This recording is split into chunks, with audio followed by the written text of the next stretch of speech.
الحمد لله نحمده ونستعينه ونستغفره ونؤمن به ونتوكل عليه ونعوذ بالله من شرور أنفسنا ومن سيئات أعمالنا من يهده الله فلا مضل له ومن يضلل فلا هادي له ونشهد أن لا إله إلا الله وحده لا شريك له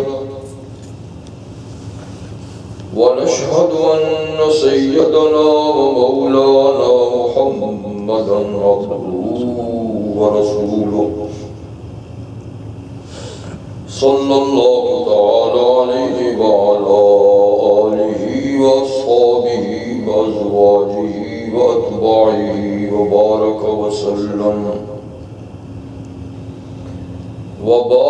وسلم تسليما كثيرا كثيرا. أما بعد أعوذ بالله من الشيطان الرجيم بسم الله الرحمن الرحيم.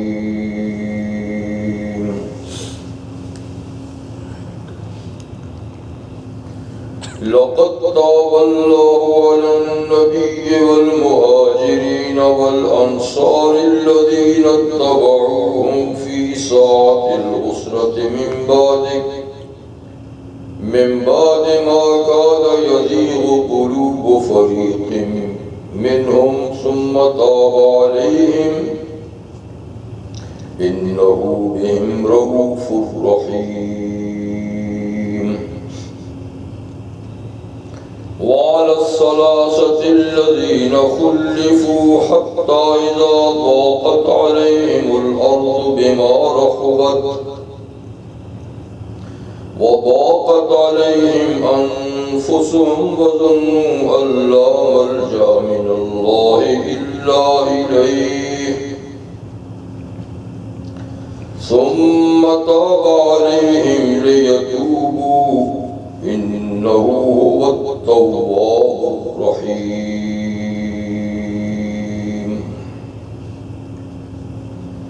صدق الله مولانا العظيم وصدق رسوله النبي الكريم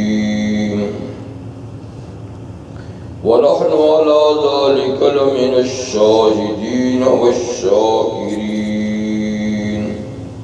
والحمد لله رب العالمين.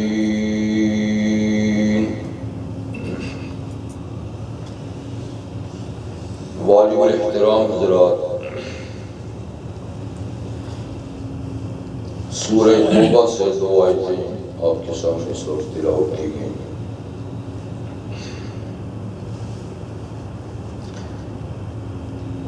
آیات مبارکہ کا ترجمہ یہ ہے: یقیناً اللہ نے اپنی رحمت سے توجہ فرمائی، اپنی رحمت سے رجوع فرمایا نبی کریم صلی اللہ علیہ وسلم پر اور مہاجرین اور انصار صحابہ پر بھی. وہ مہاجر اور انصار صحابہ جنہوں نے نبی کریم صلی اللہ علیہ وسلم کی پیروی کی، آپ کے پیچھے چلے مشکل گھڑی میں، مشکل حالات میں، اس کے بعد کے حالات کی نزاکت کے پیش نظر قریب تھا کہ ان کے دل مائل ہو جاتے، لیکن اللہ نے ان پر اپنی رحمت سے رجوع فرمایا اور ان کے دلوں کو اللہ نے مضبوط ٹھہرایا. بے شک اللہ ہی ان پر شفقت کرنے والے اور مہربان ہیں. اور اللہ تعالیٰ نے ان تین حضرات پر بھی اپنی رحمت سے رجوع فرمایا، ان کی توبہ قبول کی، جن کی توبہ کا معاملہ مؤخر کر دیا گیا تھا، پیچھے چھوڑ دیا گیا تھا، یہاں تک کہ ان حضرات پر زمین تنگ ہو گئی پریشانی کے مارے، اور خود ان پر اپنی جانیں بھی تنگ ہو گئی، اپنی زندگی سے بھی بیزار ہو گئے، اور انہوں نے یہ یقین کر لیا کہ اللہ کی پناہ کے بغیر کوئی پناہ گاہ نہیں۔ پھر اللہ نے ان کی توبہ بھی قبول فرما لیا تاکہ وہ اللہ کی طرف رجوع کرے۔ اللہ نے ان پر رجوع کیا تاکہ وہ اللہ کی طرف رجوع کرے۔ بے شک اللہ تعالیٰ توبہ قبول کرنے والے مہربان ہیں۔ یہ آیات مبارکہ کا ترجمہ تھا۔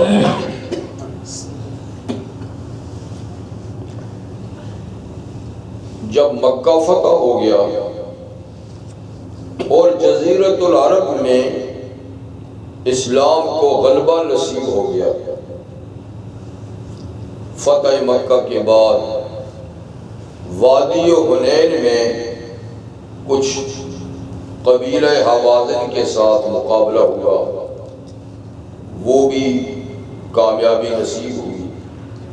پھر طائف والوں کا محاصرہ کیا گیا، جنگ نہیں ہوئی اور محاصرہ اٹھا دیا گیا، لیکن بعد میں وہ لوگ بھی مسلمان ہو گئے۔ تو اس طرح مکہ کے فتح ہونے سے عرب کے اندر اسلام کا اقتدار مضبوط ہو گیا، اور اب جوق در جوق لوگ حضور صلی اللہ علیہ وسلم کی خدمت میں آنے لگے اور اسلام قبول کرنے لگے، اس لیے کہ انتظار اسی کا تھا کہ مکہ پر کنٹرول کس کا ہے۔ تو جب تک مشرکین کا تھا تو لوگ انتظار میں تھے کہ اس شہر پہ جن کا غلبہ ہوگا وہ حق پر ہوگا، لیکن جب مکہ فتح ہو گیا تو حقیقت سامنے آ گئی، وہ رکاوٹ دور ہو گئی اور لوگ فوج در فوج اسلام میں داخل ہونے لگے۔ جیسے اللہ تعالیٰ نے ارشاد فرمایا تھا، جاء نصر اللہ والفتح، جب اللہ کی مدد آ جائے اور مکہ فتح ہو جائے، وَرَأَيْتَ النَّاسَ يَدْخُلُونَ فِي دِينِ اللَّهِ أَفْوَاجًا، اور آپ دیکھیں گے لوگوں کو کہ اب وہ ایک ایک دو دو نہیں، اللہ کے دین میں فوج در فوج گروپوں کی شکل میں آئیں گے اور داخل ہوں گے۔ تو جب یہ معاملہ ہوا اس کے بعد حج فرض ہو گیا۔ 8 کو مکہ فتح ہوا، 9 کو حج فرض ہوا، لیکن ابھی مکہ میں غیر مسلم لوگ بھی تھے اور غیر اسلامی حج پہ ابھی پابندی نہیں لگائی گئی تھی۔ تو 9 کو نبی کریم علیہ السلام خود حج کے لیے تشریف نہیں لائے۔ اس سال ابو بکر صدیق رضی اللہ تعالیٰ عنہ کو امیر حج بنا کر ایک قافلہ بھیجا گیا۔ یہ سورہ جس کی آیتیں تلاوت کی گئی، اس کا پہلا حصہ براءۃ من اللہ ورسولہ الی الناس یوم الحج الاکبر، یہ بعد میں نازل ہوئی۔ تو حضرت علی رضی اللہ عنہ کو یہ آیات دے کر بھیجا گیا کہ ان آیات کو پڑھ کر حج کے دوران لوگوں کو مطلع کیا جائے کہ آئندہ کے لیے مشرکانہ حج نہیں ہوگا۔ تو وہ تشریف لائے، بار الحج ہوا، اس میں اعلان ہوا، اور غیر اسلامی حج پہ پابندی عائد کر دی گئی۔ تو اگلے سال 10 کو نبی کریم علیہ السلام خود تشریف لائے۔ اب اسلام اتنا مضبوط ہو گیا تھا، لوگ اتنے زیادہ اسلام میں داخل ہو گئے تھے کہ کوئی 1.25 لاکھ یا اس سے بھی زیادہ کا مجمع حضور علیہ السلام کے ساتھ آج بھی شریک تھا. لیکن اسی دوران 9 کو یہ خبریں مدینہ میں آنی شروع ہو گئی کہ قیصر روم مدینہ پر حملہ کرنے والا ہے اور اسلامی حکومت کا خاتمہ کرنے والا ہے. یہ خبریں گشت کرتی تھیں اور اس وقت قیصر دنیا میں سب سے بڑی فوجی طاقت تھی. اس کے پاس لاکھوں کی فوج تھی، منظم فوج تھی، اسلحہ تھا، سب کچھ تھا. اس لیے ظاہری حالات کے تحت مسلمانوں کو پریشانی ہوئی کہ اتنی بڑی قوت کے ساتھ مقابلے کی کیا صورت ہوگی. یہاں تک کہ یعنی انہیں یہ خطرہ محسوس ہوا کہ اسلام جزیرت العرب میں غالب آ گیا، مکہ فتح ہو گیا، اب یہ ہماری سرحدوں پہ دستک دیں گے، شام کا رخ کریں گے جو ہماری نو آبادیاتی علاقہ ہے، اور ایسا نہ ہو کہ یہ قومیں ان کے ساتھ شریک ہو جائیں اور ہمارے اقتدار سے نکل جائیں. تو اس سے پہلے کہ اس قسم کی ہنگامہ آرائی ہو، ہم وہیں ان پہ حملہ کر دیں مسلمانوں پر. تو پہلے کوئی اس حصے کی طرف توجہ نہیں دیتا تھا، لیکن اب توجہ دی. اسی دوران شام سے مدینہ منورہ زیتون کا تیل بیچنے والے لوگ نبتی لوگ تھے جو حضرت اسماعیل علیہ السلام کے صاحبزادے نابت بن اسماعیل کی اولاد کے لوگ تھے. کسی زمانے میں ان کا بھی عروج اور ترقی تھی، لیکن بعد میں وہ عروج اور ترقی ختم ہو گیا. تو یہ تاجر پیشہ لوگ تھے، بس شام سے دمشق سے مدینہ منورہ تیل کی سپلائی کرتے تھے. تو ان میں سے ایک صاحب نے آ کر نبی کریم علیہ السلام کو بتایا کہ جناب آپ کو کچھ پتہ ہے کہ شام میں اور سالاتے میں قیصر روم آپ کے خلاف فوجیں جمع کر رہا ہے اور ان کو یہ اطلاع پہنچی ہے کہ مسلمانوں کے نبی کا انتقال ہو گیا ہے اور مسلمان قحط سالی کا شکار ہیں، مشکل حالات میں ہیں، پریشان ہیں. تو اس نے فیصلہ کیا ہے کہ وہ آپ لوگوں پہ حملہ ہو اور 40,000 فوج اس نے تیار کر دی ہے اور کمانڈر مقرر کر دیا اس کا، اور اس کو یہ ہدایت دی ہے کہ وہ عرب کے عیسائی جو ہیں ان کو بھی اپنے ساتھ ملائے. جب یہ خبر اس صاحب نے دی تو حضور صلی اللہ علیہ وسلم نے فوری طور پر اعلان کر دیا کہ پہلے اس سے کہ یہ ہم پہ حملہ آور ہوں، ہم ان کی سرحد پہ جا کر ان سے لڑیں گے. تو حضور صلی اللہ علیہ وسلم نے اعلان کر دیا کہ جتنے لوگ بھی صحت مند بالغ ہیں وہ سارے کے سارے اس جنگ میں شریک ہیں. تو مکہ میں بھی اعلان ہو گیا، مدینہ منورہ میں بھی، اطراف کے تمام شہروں بستیوں قصبات سب میں آپ نے اعلان کر دیا. اس لیے کہ اس فوج کے مقابلے کے لیے ایک بڑی فوج کی ضرورت تھی، لیکن اس کے باوجود جتنی نفری ان کی تھی پھر بھی مسلمانوں کے پاس اتنی نہیں تھی. تاہم 30,000 جنگی لوگ حضور نے تیار کر دیا. 30,000 صرف منافق لوگ اس میں شریک نہیں ہوئے اور مخلص مسلمانوں میں سے 3 حضرات نہیں شریک ہو سکے، بغیر عذر کے نہیں شریک ہو سکے، جنہوں نے بعد میں اپنی غلطی کا اقرار کیا اور ان آیتوں میں انہی کی توبہ کا ذکر جو میں نے بھی آپ کے سامنے تلاوت. باقی سب لوگ تیار ہوئے. یہ مشکل گھڑی تھی، اللہ تعالیٰ نے خود اس کو کافی ساعت العسرہ، اس لیے کہ ایک تو رومی سلطنت کے ساتھ لڑنا معنی دار، پھر شدت کی گرمی کا موسم، اور اس پر مزید یہ کہ مالی حالات انتہائی خراب، پچھلے سال کی فصلیں ختم ہو چکی تھی، نئے سال کی فصلیں بالکل تیار تھی، اب ان کو چھوڑ کے جانے کا مطلب ہے کہ آئندہ سال بھی مشکلات میں گزرے۔ اور حضور صلی اللہ علیہ وسلم کہ باہر صورت ہم نے مقابلے کے لیے جانا ہے۔ اب 30,000 فوج تو اکٹھی ہوگی، اب اس کے لیے رسد کا مسئلہ ہے، ان کے لیے اخراجات کا مسئلہ ہے، ان کے لیے اسلحے کا مسئلہ ہے، ان کے لیے سواریوں کا مسئلہ ہے، تو یہ اور زیادہ اہم بات تھی۔ تو رحمت عالم صلی اللہ علیہ وسلم فرمایا کہ اس مہم کو سر کرنے کے لیے اب سرمایے کی بھی ضرورت ہے، اور جس سے جتنا بھی ہو سکتا ہے وہ سرمایہ اس کے لیے فراہم کرو۔ تو صحابہ کرام رضوان اللہ تعالی علیہم اجمعین ایسے مزکہ اور مصفہ لوگ تھے جن کا ظاہر اور باطن اتنا یعنی صاف ستھرا تھا کہ وہ رحمت عالم صلی اللہ علیہ وسلم کے اشاروں پر سب کچھ قربان کرنے والے تھے۔ تو انہوں نے ایک تو اپنی جانیں پیش کر دی۔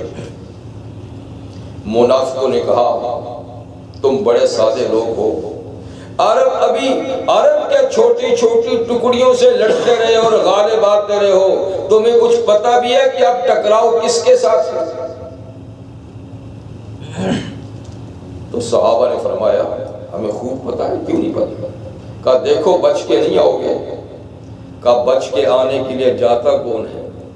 ہم تو جاتے اس لیے کہ بچ کے نہ آئیں، ہم تو شوق شہادت میں جاتے ہیں، تم کیا سمجھے ہو؟ تو یوں ان کا منہ بند کیا کہ ہم تو میاں آنے کے لیے جا ہی نہیں رہے۔ جنگ احد میں 70 صحابہ شہید ہوئے۔ حضرت جابر رضی اللہ عنہ کے والد گرامی حضرت عبداللہ بھی شہید ہوئے۔ اور جیسے آپ کو پتہ ہے کہ جنگ احد کے شہداء کے ساتھ بڑی بے حرمتی کی مشرکین نے ان کے اعضاء تک کاٹ ڈالے، تو جناب عبداللہ کے جسم کی اعضاء بھی کاٹے گئے، ناک کاٹی گئی، ہونٹ کاٹے گئے، کان کاٹے گئے، آنکھیں نکالی گئی، تو لاشیں پڑی ہوئی ہیں، اوپر کپڑا ڈالا ہے۔ آقا غمگین کھڑے ہیں کہ چلو یہ شہید ہوئے لیکن ظالموں تم نے ان کا حلیہ کیوں بگاڑا؟ تو حضرت جابر حضور کے ساتھ آ کر کھڑے ہوئے، باپ کا جنازہ پڑا ہوا ہے، پریشان ہے۔ حضور نے فرمایا جابر باپ کے انتقال پہ غم زدہ کرنی آتا، ان کے شہید ہونے پہ غم زدہ نہیں۔ غم صرف اس کا ہے کہ ظالموں نے صرف شہید کیا، ان کا حلیہ بھی بگاڑ کے رکھ دیا ہے، ادھر تو نہ کرتے نا۔ آقا نے فرمایا صلی اللہ علیہ وسلم جابر کچھ پتا ہے کہ جب تمہارے باپ شہید ہوئے تو وہ اللہ کے روبرو پیش ہوئے، تو اللہ تعالیٰ کا کیا مکالمہ کیا گفتگو ان کے ساتھ ہوئی کچھ پتا ہے؟ کہا مجھے کیا پتا ہے کہ شہادت کے بعد ان پر کیا گزری؟ تو آپ نے فرمایا کہ جابر جب تمہارے والد شہید ہوئے تو اللہ تعالیٰ کے سامنے ان کو پیش کیا گیا، ان کی روح کو پیش کیا گیا، تو اللہ تعالیٰ نے ان سے کہا کہ عبداللہ یہ جو تیرے اعضاء کٹے اور بکھرے پڑے ہیں کس لیے؟ کہ یا اللہ آپ کے راستے میں لڑے ہیں، آپ کی خوشنودی کے لیے، آپ کے نبی کے حکم پہ لڑے ہیں، یہ اعضاء آپ ہی کی خاطر کٹے ہیں۔ کہ ٹھیک میری خاطر کٹے ہیں، بتاؤ تمہاری کوئی تمنا ہے، کیا چاہتے ہو، کچھ مانگو، کیا مانگنا چاہتے ہو؟ تو حضرت عبداللہ نے اللہ تعالیٰ سے فرمایا کہ یا اللہ یہ چاہتا ہوں کہ ایک دفعہ پھر مجھے زندگی دیجیے، اور وہ زندگی بھی میں آپ کے نام پہ لٹاؤں، اور شہادت کی جو لذت مجھے ملی ہے بس وہ لذت ایک دفعہ پھر حاصل کرنا چاہتا ہوں۔ تو شہادت کو ایک لذت ہے، ایک مزہ ہے، ایک چاشنی ہے جو شہید کو معلوم ہوتی ہے، شہید حاصل کرتا ہے۔ یہ بھی حدیث میں ہے کہ جنت میں جانے کے بعد اللہ تعالیٰ پوچھیں گے جنتیوں سے کہ پھر دنیا میں جانا چاہتے ہو؟ اب ظاہر بات ہے کہ جنت میں جا کر پھر دنیا میں آنے کا کیا مطلب ہے؟ لیکن شہید کہے گا کہ یا اللہ ہاں دنیا میں جانا چاہتے ہیں لیکن بسنے کے لیے نہیں، اس لیے جانا چاہتے ہیں کہ پھر وہ شہادت کا موقع اگر ہمیں نصیب ہو جائے وہ لذت پھر حاصل کرنا چاہتے ہیں۔ تو گویا شہادت کی ایک ایسی لذت ہے کہ جس پہ جنت کی بھی قربانی دینے کے لیے تیار ہوگا شہید۔ آخر کوئی بات ہے، جبھی تو سرور کونین صلی اللہ علیہ وسلم نے خود شہادت کی موت کی تمنا کی کہ اللہ کی قسم، اس رب کی قسم جس کے قبضے میں میری جان ہے، میں اس بات کو پسند کرتا ہوں کہ اللہ کی راہ میں قتل کیا جاؤں، پھر زندگی ملے اور پھر قتل کیا جاؤں، پھر زندگی ملے تو پھر قتل کیا جاؤں۔ آخر اس میں کوئی لطف تو ہے، کوئی مزہ تو ہے۔ تو صحابہ نے فرمایا کہ تم کیا بات کرتے ہو، ہم میں سے کون ہے جو واپس آنے کے لیے جاتا ہے؟ ہم تو شہید ہونے کے لیے جاتے ہیں۔ جب یہ حربہ استعمال کیا اور کامیاب نہ ہوا تو انہوں نے کہا اچھا تو دیکھو پچھلا سال معاشی لحاظ سے بڑا خراب گزرا ہے، اب تمہاری فصلیں بالکل تیار ہیں، تم ادھر چلے جاؤ گے تو یہ فصلیں بھی تباہ ہو جائیں گی، تو اگلے سال پھر؟ تو صحابہ نے فرمایا کہ میاں ہم اللہ کے راستے میں جا رہے ہیں اور ہماری فصلوں کا نگہبان بھی وہ ہے، ہمیں امید ہے کہ جب تک ہم اس کے راستے میں کام کریں گے ہماری فصلوں کو نقصان نہیں ہوگا۔ یہ ہے ایمان کہ ہمیں جان کی پرواہ بھی نہیں، ہمیں اپنی معاشی اسباب کی پرواہ بھی نہیں، جان کا محافظ بھی وہ ہے، مال کا محافظ بھی وہ ہے، ہم تو اس کی خاطر جاتے ہیں۔ بہرحال منافق نہیں گئے، کئی عذر کیے، مسلمان سب گئے، اور مشکل حالات ایسے تھے کہ ایک تو سفر بھی دور کا تھا، اور حضور نے فرمایا تھا کہ چونکہ مشکل حالات ہیں، سفر دور کا ہے، اس سے پہلے کبھی بھی میں نے محاذ جنگ کا نہیں بتایا، جاتے وقت کہ کہاں جانا ہے، لیکن اب میں تمہیں بتاتا ہوں کہ ہم نے تبوک جانا ہے، جو سرحد تھی اس وقت سرحد اس سے آگے شام کا علاقہ ہے، اور شام کنٹرول میں تھا کس کے؟ روم کے، اس طرف جزیرۃ العرب، اس طرف شام، تو وہاں جانا ہے، اس لیے پوری تیاری کر لی۔ اب صحابہ اکرام نے حسب توفیق اس فوج کو آراستہ کرنے کے لیے سامان کے ساتھ، جس کے پاس جتنا سرمایہ تھا، جو جتنا دے سکتا تھا، انہوں نے قربانی پیش کی، جان کے ساتھ مال کی۔ حضرت عثمان غنی رحمت عالم صلی اللہ علیہ وسلم مسجد میں بیٹھے ہیں اور آپ اس بات کی ترغیب دے رہے ہیں کہ دیکھو یہ مشکل گھڑی ہے پر ہم نے اس فوج کو تیار کرنا ہے اور یہ مہم سر کرنی ہے لازمی طور پر، اس لیے جس سے جتنا ہو سکتا ہے وہ اس میں حصہ لے۔ عثمان غنی رضی اللہ عنہ کھڑے ہوئے اور آپ نے فرمایا ابھی میرا ایک تجارتی قافلہ شام ہی جانے کے لیے تیار ہے، جس میں 200 اونٹ کجابوں سمیت آراستہ ہے اور سرمایہ 200 اوقیے یعنی 8000 درہم چاندی کے، وہ بھی استجارے کے لیے ہیں۔ حضور وہ 200 اونٹ، وہ 8000 کا سرمایہ، یعنی تقریباً 29.5 کلو چاندی، جس کے 8000 درہم بنتے ہیں، یہ اس مہم میں میری طرف سے ڈونیشن ہے۔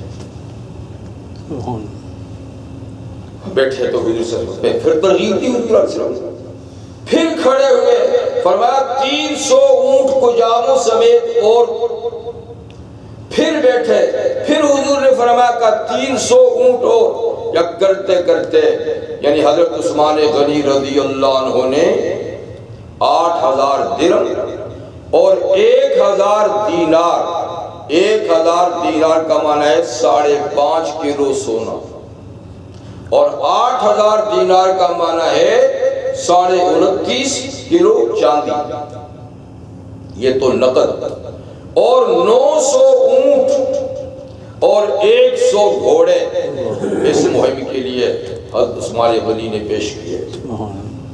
حدیث میں ہے کہ وہ سکے جب لا کے حضور کی گود میں ڈالے تو حضور ان کو یوں اچھالتے تھے اور فرماتے تھے کہ آج کے بعد عثمان کا کوئی عمل اس کو نقصان نہیں پہنچائے گا، آج کی اس خدمت کے بدلے میں کوئی اس کا عمل، یعنی ایسا عمل ہی نہیں کرے گا کہ اس کے لیے نقصان کا باعث ہو، اللہ اس کی حفاظت کرے گا۔ عبد الرحمن ابن عوف رضی اللہ تعالیٰ نے بھی 8000 درہم پیش کیے، فرمایا میں آدھا سرمایہ لایا، آدھا بچوں کے لیے چھوڑا۔ عمر فاروق نے بھی آدھا سرمایہ لایا، آدھا بچوں کے لیے چھوڑا۔ ابو بکر صدیق رضی اللہ نے 4000 درہم جو صرف ٹوٹل سرمایہ تھا سارے کا سارا لا کے حضور کی گود میں ڈال دیا، اور پوچھنے کا فرمایا کہ میرے گھر میں اللہ اور اللہ کا رسول کافی ہے، سب کچھ۔ اور ایک صحابی جو بڑے نخلستان کے مالک تھے، کھجوروں کے بڑے باغات تھے، عاصم بن عدی عجلانی رضی اللہ عنہ، انہوں نے 13.5 ٹن کھجوریں، 13.5 نہیں 13.5 ٹن، آپ کو پتہ ٹن ہوتا ہے 28 من کا، وہ پیش کی۔ یہ تو سرمایہ والے حضرات تھے جی، اور کچھ بے سرمایہ بھی تھے۔ ابو عقیل رضی اللہ تعالیٰ عنہ انصاری صحابی نے بی بی سے کہا کہ حضور اس مہم کے لیے مدد طلب کر رہے ہیں، کچھ گھر میں ہے؟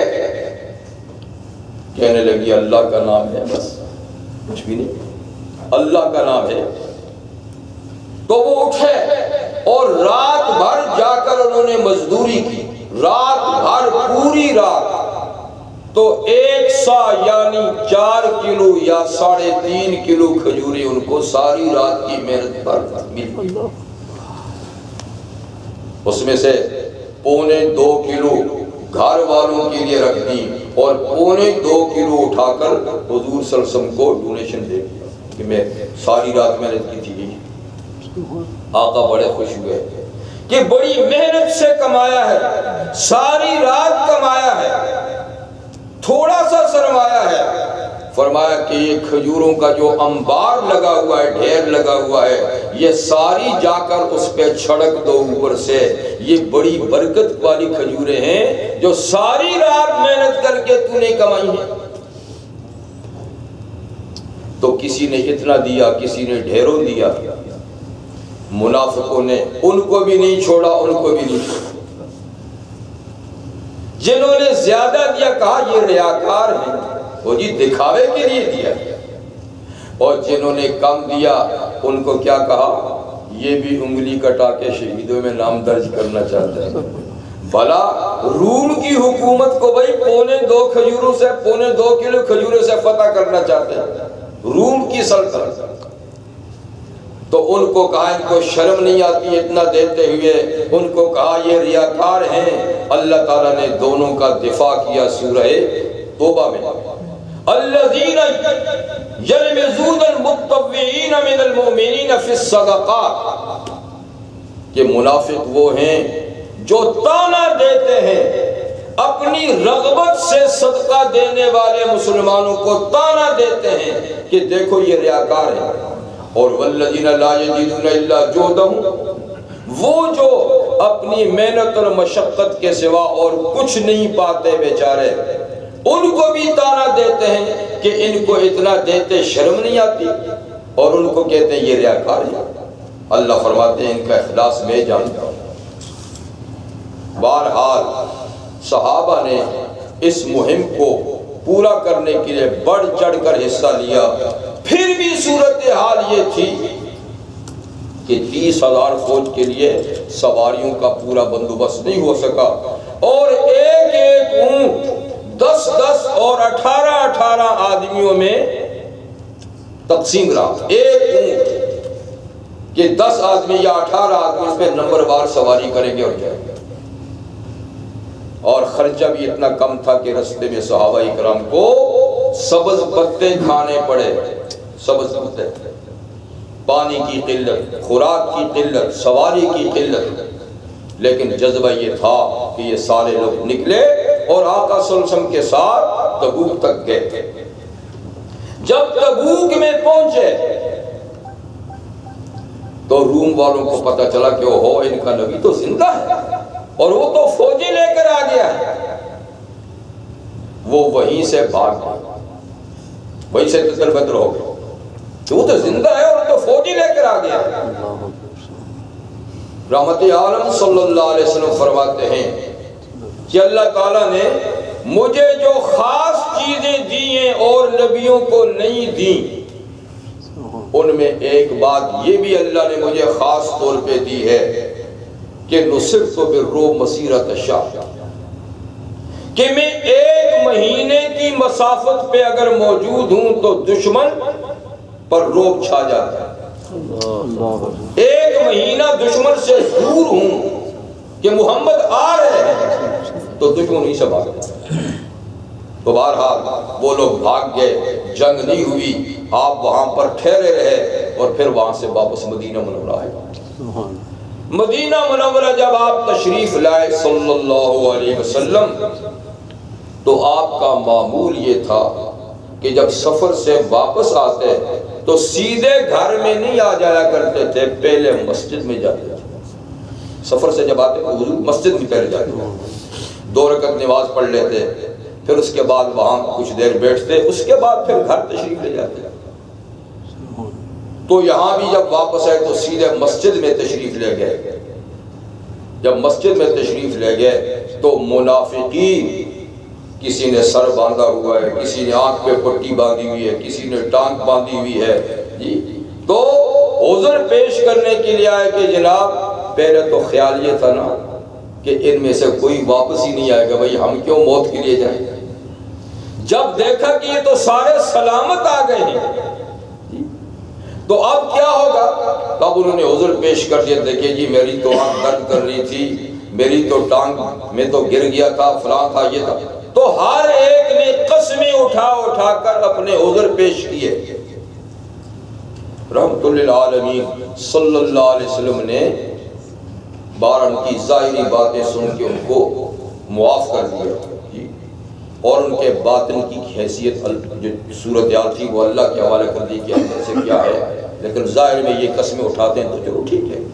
تو کچھ نے جاتے وقت معذرت کر لی تھی، کچھ نے آتے وقت معذرت کر لی، لیکن 3 صحابی جن کا ذکر اس آیت میں جو میں نے تلاوت کی، وَالثَّلَاثَةِ الَّذِينَ خُلِّفُوا، اللہ نے ان 3 کی توبہ بھی قبول کر لی جن کی توبہ کا معاملہ اللہ نے مؤخر کر دیا تھا. 50 دن تک ان کی توبہ قبول نہیں کی تھی. یہ تھے حضرت کعب بن مالک رضی اللہ عنہ، ہلال بن امیہ رضی اللہ عنہ اور مرارہ بن ربیع رضی اللہ عنہ. یہ تینوں مخلص صحابی تھے لیکن یہ نہیں جا سکے. ایک کے کوئی مہمان آگے تھے، دوسرے کو بھی کوئی ایسی بات تھی تو انہوں نے یہ سوچا کہ ہر جنگ میں ہم شریک ہوتے رہے ہیں، اس ایک میں نہ گئے تو کون سی بات ہو جائے گی، بس حالانکہ یہاں جانا ضروری تھا. اور کعب بن مالک رضی اللہ عنہ فرماتے ہیں کہ میرے پاس تو شاندار قسم کی اونٹنی تھی، بڑی تیز رفتار۔ میرا خیال تھا کہ میں بعد میں بھی جا کر قافلے سے مل جاؤں گا،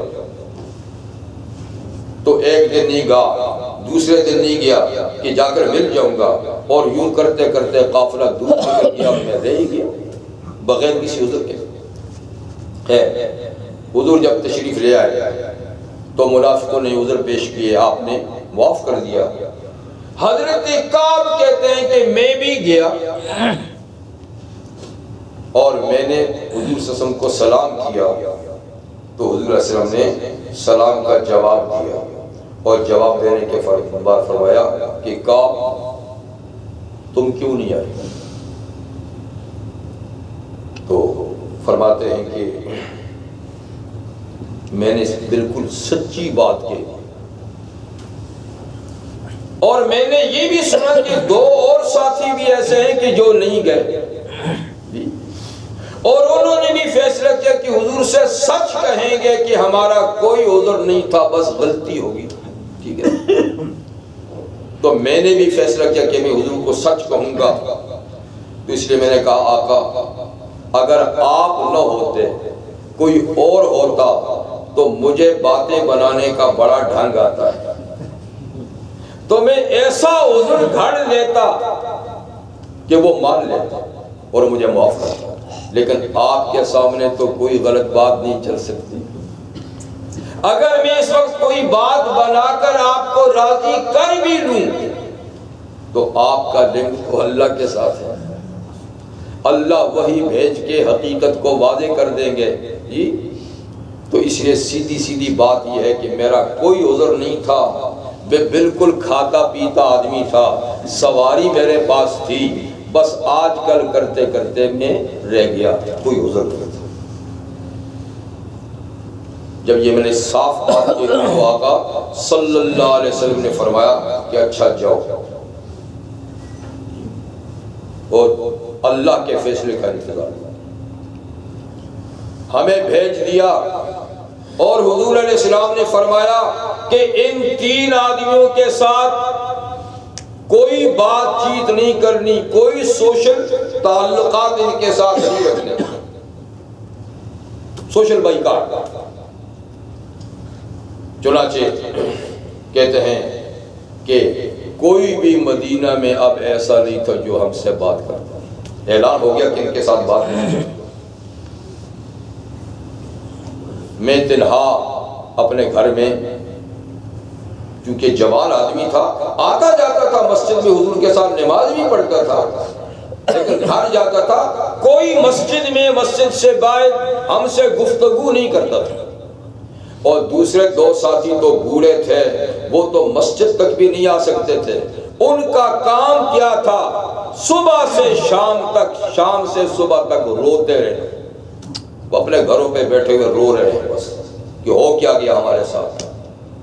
لیکن میں چونکہ ضبط رکھ سکتا تھا تو میں واقعہ آتا جاتا، اب میں آتا مسجد میں، حضور کو سلام کرتا، اور پھر دیکھتا بھی کہ حضور نے جواب میں ہونٹ ہلائے ہیں کہ نہیں، اور جب میں حضور کو نہ دیکھتا تو حضور مجھے دیکھتے، لیکن جب میں ادھر دیکھتا تو حضور منہ پھیر لیتے تھے، کہتے ہم جاتے تو روتے گھر میں، لیکن میں نماز کیوں جاتا۔ صورتحال یہ کہ مدینہ کی سرزمین ہم پہ تنگ ہو گئی، اور ہم اپنی زندگی سے بھی بیزار ہو گئے کہ ہو کیا گیا ہمارے ساتھ۔ کہتے 40 دن ایسے ہی گزر گئے، 40 دن اسی طرح گزر گئے۔ آخر میں تنگ آ کر میرا ایک بھتیجا تھا حضرت قتادہ رضی اللہ عنہ، اور اس پر میرے بڑے احسانات بھی تھے، کہتے میں اس کے باغ میں گیا، وہ باغ میں تھا، اکیلا تھا، کہ چلو اس کو احسانات یاد دلاؤں گا، کم سے کم یہ تو مجھ سے کوئی بات کرے۔ کہتے میں باغ میں گیا، میں نے اس کو سلام کیا تو اس نے کوئی جواب نہیں دیا۔ پھر میں نے اپنے احسانات اس کو یاد دلائے کہ بھائی کم سے کم تو مجھ سے بات کر، تجھ پہ اتنے احسانات ہیں۔ کہتے ہیں اس نے ایک ہی جواب دیا کہ جب تک رحمت عالم صلی اللہ علیہ وسلم کی طرف سے اجازت نہیں ہوگی ہم کوئی بات نہیں کریں گے۔ کہتے ہیں مایوس ہو کر واپس آ گیا۔ واپس آیا تو دیکھا کہ بیوی بستر باندھ رہی ہے جانے کے لیے۔ بھئی کیا ہوا؟ کا آرڈر آ چکا ہے آقا کی طرف سے کہ بیویاں ان سے الگ ہو جائیں، اس لیے جب تک آقا راضی نہیں ہوتے ہم تمہارے پاس نہیں رہیں گے۔ اچھا 10 دن مزید اب یہ کہ بیوی بھی نہیں، وہ بھی چلی گئی، اکیلے ہو گئے، تنہا ہو گئے۔ ٹھیک 50 دن جب پورے ہوئے تو یہ آیہ کریمہ نازل ہوئی جو میں نے آپ کے سامنے تلاوت کی، وَالثَّلَاثَةُ الَّذِينَ خُلِّفُوا حَتَّىٰ إِذَا ضَاقَتْ عَلَيْهِمُ الْأَرْضُ بِمَا رَحُبَتْ۔ جب آیت نازل ہوئی تو صبح سویرے فجر کی نماز پڑھی تو حضور نے نمازیوں کو آیت سنائی کہ ان 3 حضرات کی توبہ قبول ہوگی، جاؤ ان کو بتا دو۔ کہتے دوسرے حضرات کے پاس بھی لوگ گئے اور ایک میری طرف بھی 2 آدمی بھاگے جی، تو ایک نے پہاڑی کی چوٹی پر پیغام کھڑے ہو کر مجھے دور سے کہا کہ خوش ہو جا، کہا اللہ نے تمہاری توبہ قبول کر۔ کہتے میں پھولے ہی سنوارا تھا، اتنا خوش ہو گیا، اور میں نے اسی وقت اپنے اوپر پہنا ہوا لباس اتار کر اس خوشخبری سنانے والے کو دیا، یہ تو دل ہے، اور پھر میں نے کپڑے بدلے اور بھاگم بھاگ سیدھا مسجد میں آیا۔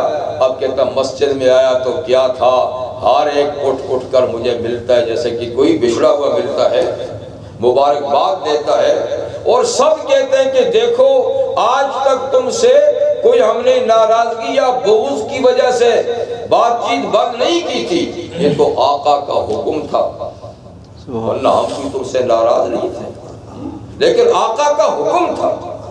آج جب توبہ قبول ہوگی تو ہم پہلے کی طرح تمہاری طرح ہیں۔ تو کہتے میں گیا حضور کو سلام کیا تو حضور بھی مسکرائے جی، اور میرے سلام کا جواب دیا۔ تو بات بتانے کی یہ ہے، یہ قصہ میں نے اس لیے ذکر کیا، آپ نے بارہا یہ سنا بھی ہوگا، میں نے بھی ذکر کیا کہ آج اس امت کی جو بیماری ہے وہ کیا ہے؟ امت جو بیمار ہے مجموعی لحاظ سے بیماری کیا ہے؟ تو بڑے بڑے فلاسفر اور بڑے بڑے سائنسدان اور ہمارے دانشور ملت کی بیماری کچھ کی کچھ بتاتے ہیں، کوئی کچھ بتاتا ہے کہ یہ ہو جائے گا تو معاملہ ٹھیک ہوگا، یہ ہوگا تو معاملہ ٹھیک ہوگا، لیکن پھر بھی معاملات درست نہیں ہوتے، اور مرض بڑھتا گیا جو دوا کی۔ آخر مرض ہے کیا؟ اس لیے کہ جو دوا کی جا رہی ہے وہ مرض کے مطابق نہیں ہے، اور جن حکیموں کو ہم نبض دکھا رہے ہیں وہ دراصل حکیم نہیں ہے، وہ معالج نہیں ہے۔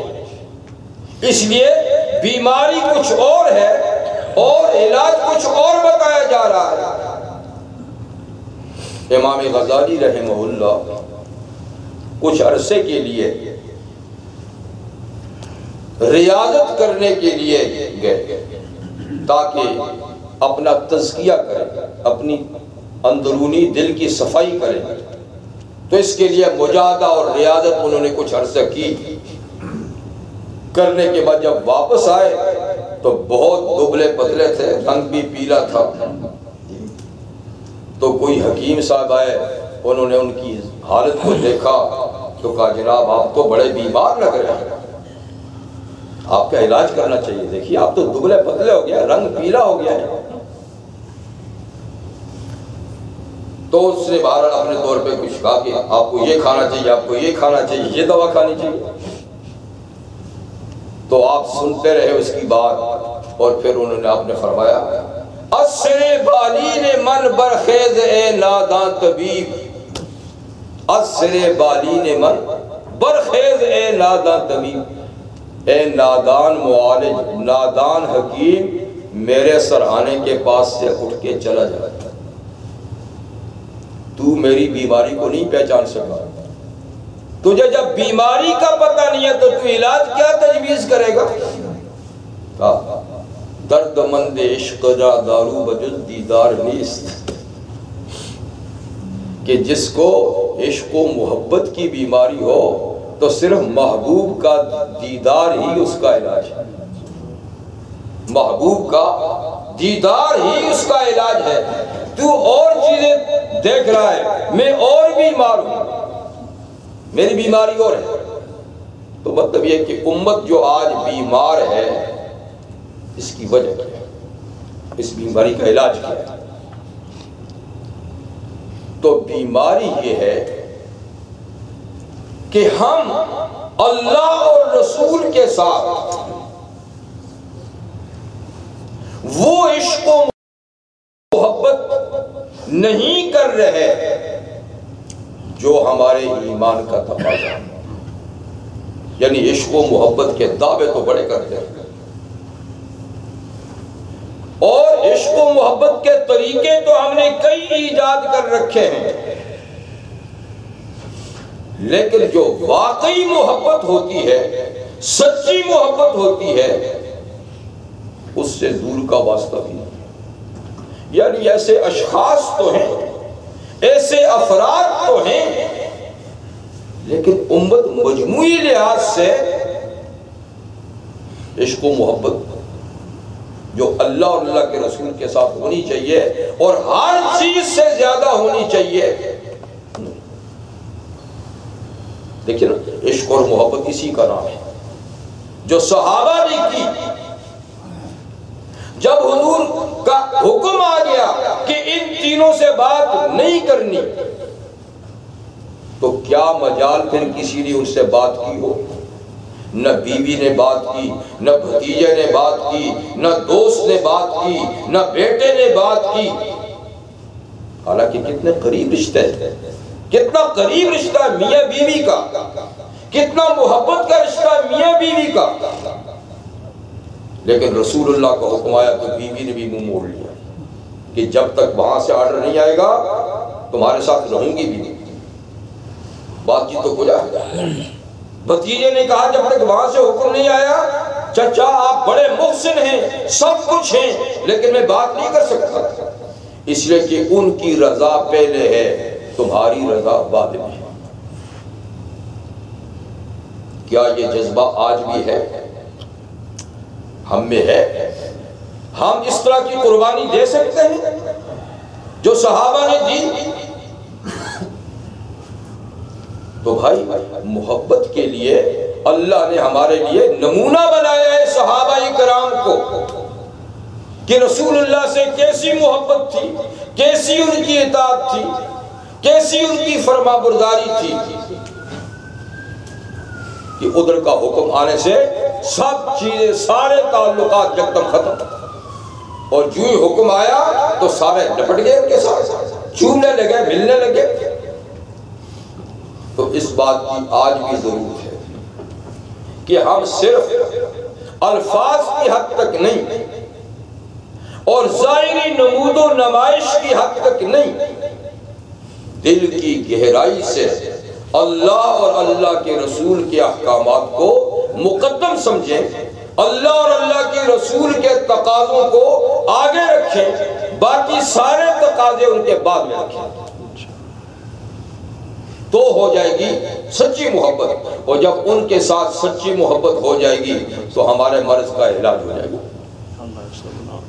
ہمارے مرض کا علاج ہو جائے گا، اور ہم کھوئی ہوئی رفت اور کھویا ہوا مقام حاصل کر لیں گے۔ تو یہ واقعہ اللہ تعالیٰ نے یوں ہی ذکر نہیں کر دیا، بلکہ اس امت کو سمجھانے کے لیے کہ تمہیں لگاؤ اپنے پیغمبر سے کیسا ہونا چاہیے صلی اللہ علیہ وسلم۔ لیکن ہم آج صرف ظاہرداری کی حد تک ہم رسول اللہ کے عاشق ہیں، ہم رسول اللہ کے محب ہیں، جی ہم ان کو چاہنے والے ہیں، بھئی لفاظی سے کچھ نہیں بنتا،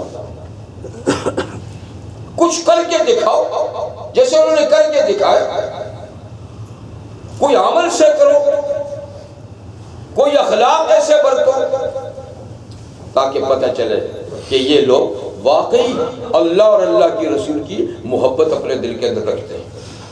لیکن ہم تو سستا کام کرنا چاہتے ہیں اور اتنا مہنگا کام کون کرے؟ ہم کہتے ہیں کہ کوئی تکلیف نہ ہو، کوئی ہماری خواہشات پہ زد نہ پڑے، اور پھر اپنی مرضی پہ چلتے چلتے ہم اللہ اور اللہ کے رسول کی محبت بھی رکھیں، ان کی مرضی کو چھوڑ کر چلیں اپنی مرضی پر اور پھر بھی ان کے عاشق بنے۔ ہم تو ایسا رستہ تلاش کرتے ہیں جبکہ یہ رستہ نہیں۔ مولانا جلال الدین رومی رحمہ اللہ فرماتے ہیں کہ ایک شخص تھا، اس کو شوق تھا کہ اپنے ہاتھ یا اپنے بازو پر شیر کی تصویر بنوائے۔ بعض لوگوں کو شوق ہوتا ہے، یا بھی کئی لوگوں کو شوق ہوتے ہیں جی کہ اپنی پیٹھ پر کسی پرندے کی، کسی جانور کی، یا اپنے بازو پر کسی جانور کی کوئی تصویر بنوائے۔ تو اسے شوق تھا کہ شیر کی تصویر بنا کر، تو اس نے بنانے والا تلاش کیا اور اس سے اپنا مدعا ذکر کیا کہ میں یہ چاہتا ہوں۔ اس نے کہا ٹھیک ہے میں یہ کام کرتا ہوں۔ تاریخ طے ہو گئی، یہ اس کے پاس پہنچا اور اس کمرے میں لے گیا جہاں وہ تصویریں جسم پر بنایا کرتا تھا۔ اس کو جب لٹایا اور بازو پر اس نے اپنے اوزار رکھے اور پہلی سوئی جب چبھائی، کیونکہ سوئیوں سے چبھا کر اس میں رنگ بھرتے ہیں، تو یہ چیخ اٹھا، ہائے کیا کر رہے ہو؟ اس نے کہا بھائی شعر ہی تو بنا رہا ہوں، جو چیز تو کہتا ہے وہ بنا رہا ہوں۔ کہا شعر بنا رہے ہو؟ ہاں شعر بنا رہا ہوں۔ کہاں سے شروع کیا ہے؟ کہا دم سے شروع کیا۔ کہنے لگا شعر بغیر کے دم کی بھی ہو سکتا ہے، دم کے رہنے دو، دم بنانے میں تو سخت تکلیف ہو رہی ہے۔ ٹھیک ہے بغیر دم کے بنا دوں، دم کٹا شعر۔ اب جب دوبارہ اس نے سوئی چبائی تو پھر چیخ اٹھا، ہائے تکلیف ہو رہی ہے، کیا کر رہے ہو؟ بھائی شعر بنا رہا ہوں، تمہاری تمنا پوری کروں۔ کہا کیا بنا رہے ہو؟ کہاں سے شروع کیا؟ کہا دم تو نے نہیں بنانے دیا، اب سر سے شروع کیا ہے۔ کہا سر کو رہنے دو، شعر بنا دو۔ آخر شعر سر کے بغیر بھی تو ہو سکتا ہے۔ چھوڑ دو۔ پھر جو تیسری سوئی اس نے لگائی پھر چیخ اٹھا، کہا اب کیا بنا رہے ہو؟ کہا پیٹ بنا رہا ہوں۔ کہا بغیر پیٹ کے بھی تو شعر ہو سکتا ہے، پیٹ بنانے سے تو سخت تکلیف ہوتی ہے، اس کو چھوڑ دو۔ پھر پاؤں بنایا، پھر اس طریقے سے بہرحال جہاں سوئی چبھتی تو چیخ اٹھتا کہ اس کو چھوڑو اور شعر بناؤ۔ آخر شعر بنانے والے نے اپنے اوزار پھینکے اور کہا جاؤ، ایسا شعر میں نے کبھی نہیں دیکھا، ایسا شعر اللہ نے بھی نہیں بنایا کہ جس کا دم بھی نہ ہو، سر بھی نہ ہو، ٹانگی بھی نہ ہو، پیٹ بھی نہ ہو۔ بھئی شعر کہاں سے بنا؟ تو مولانا نے یہ قصہ اس لیے ذکر کیا، وہ فرماتے ہیں کہ آج ہم عشاق، اللہ اور رسول کے عشق کے دعوے کرنے والے بھی چاہتے ہیں کہ ہماری کسی خواہش پہ زد نہ پڑے اور ہم عاشق بھی رہیں، ہم اللہ رسول کے عاشق بھی ہوں، لیکن ہمیں کوئی دین کی سوئی نہ چبھے، وہ ہم برداشت نہیں کر سکتے، اپنی خواہشات پر کوئی زد نہ آئے، یہ بھی پوری چلتی رہے اور ساتھ ساتھ میں اللہ رسول کا عشق بھی ہو۔ فرمایا کہ ایسا نہیں ہو سکتا میاں، اس کے لیے تکالیف برداشت کرنی ہوگی اور اپنی خواہشات کی قربانی دیں گے، تب جا کر اللہ اور اللہ کے رسول کی محبت حاصل ہوگی۔ تو اللہ تعالی ہمیں توفیق عطا فرمائے کہ ہم حقیقت میں اللہ اور اللہ کے رسول کے محب بنے، کہ یہی اصل میں ہماری بیماری کا علاج ہے۔ جب ہم سچے محب ہو جائیں گے تو ہمیں شفا حاصل ہوگی۔ تو خیر یہ واقعہ میں نے اس لیے ذکر کیا کہ ایک طرف صحابہ کرام کی فداکاری، جان نثاری جی، اور دوسرا رسول اللہ کے حکم کی تعمیل دیکھیے کہ جب حضور کا حکم آیا کہ ان 3 آدمیوں سے نہیں بولنا تو کوئی فرد بشر نہیں تھا جو ان سے بات کرتا، لیکن جب آقا کا حکم آیا کیا توبہ قبول ہوگی بولو، تو سارے ان کو سینے سے لگانے لگ گئے۔ اس کا نام ہے عشق اور محبت۔ اللہ تعالیٰ ہمیں اس کی توفیق عطا فرمائے۔ تو ابھی آپ کے سامنے انشاءاللہ آپ تشریف لائیں گے افضل صاحب۔